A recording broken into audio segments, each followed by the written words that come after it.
Kampung Laut Mosque was built in the year 1401 and is located in Kelantan, Malaysia. The mosque was said to be one of the oldest mosques in the country and is recognized as one of the earliest signs of Islamic arrival in Malaysia.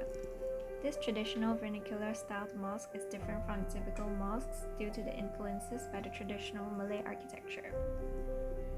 On the highest point of the roof, there is the roof crown, where its shape is refined by the shape of a stupa. The clay ceramic roof crown shows cultural influences from the Chinese, as it appears similar to the roof crowns of Chinese temples. Like any other vernacular mosques, the Kampung Laut Mosque uses local native construction materials like timber and clay as its primary construction material. The roof was constructed with rhomboid-shaped Singhara clay tiles. The tiles promotes insulation and therefore allowing the air to freely circulate beneath the tiles. Supported by big wooden pillars at four corners, the roof structure is constructed by 3 tiers, which is influenced by the Chinese architecture, Hindu and Buddhist Chandi. In between the top and middle roof tiers, there are perforative elements where clerestory louvers can be found. It acts as ventilated panels to provide ventilation, sunlight, and weather protection for the building, especially in hot climate countries like Malaysia. The exterior walls of the mosque is made out of opaque janda berhias wall panel, which is a highly durable hardwood. The wall panel has an interlocking and repetitive modular grid design. The frameworks are made out of timber as well. There are 2 types of windows in the mosque: the sliding windows and the full-height double swing windows. Both of these windows are made out of marble hardwood.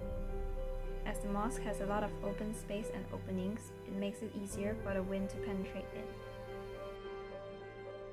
For the foundation, it applies the usage of on-stilts construction technique, which elevates the floor above ground level. The mosque has separate entrances for males and females. There is the ablution pool at the outdoor area where prayers are able to perform their ablution ritual with before entering the mosque. The female entrance will be on the right. On the left, there is a staircase access to the roofed veranda, an open-aired porch enclosed with timber railings. The floor is made out of heavy and durable Changal hardwood, and the veranda is surrounded by the pagar musang railing, which is a decorated hardwood railing. On the top of the door and wall of the mosque, there are some expressive decorations of Islamic calligraphy. As we walk further, we will reach the main prayer hall. Inside the mosque, there are a total of 44 pillars and exposed roof structures that emphasizes the traditional Malay architecture. There is also a king post where it functions as a support for the truss of the rafters and also supports the load of the roof crown. The columns, beams, and rafters were joined using the mortise joints with wooden pegs.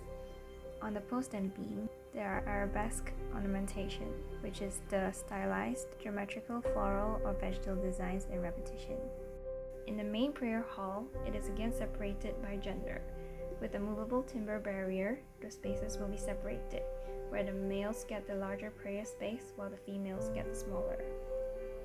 As we proceed further into the mosque, it is the Serambi area, where we can see the mihrab and minbar. The orientation of the building and mihrab are facing the direction of the Qibla, which shows the characteristic of Islamic mosques.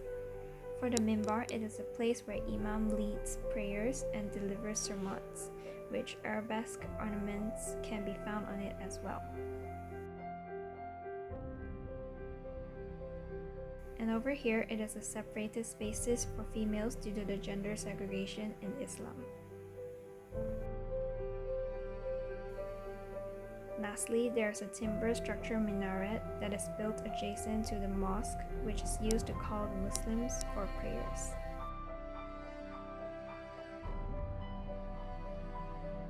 And that ends the walkthrough of the Kampung Laut Mosque. Kampung Laut Mosque is a representation of the traditional Malay architecture, with a mixture of other influences like Chinese architecture and the Nusantara culture. It is considered as a living museum for visitors to learn more about its history and characteristics that lies within.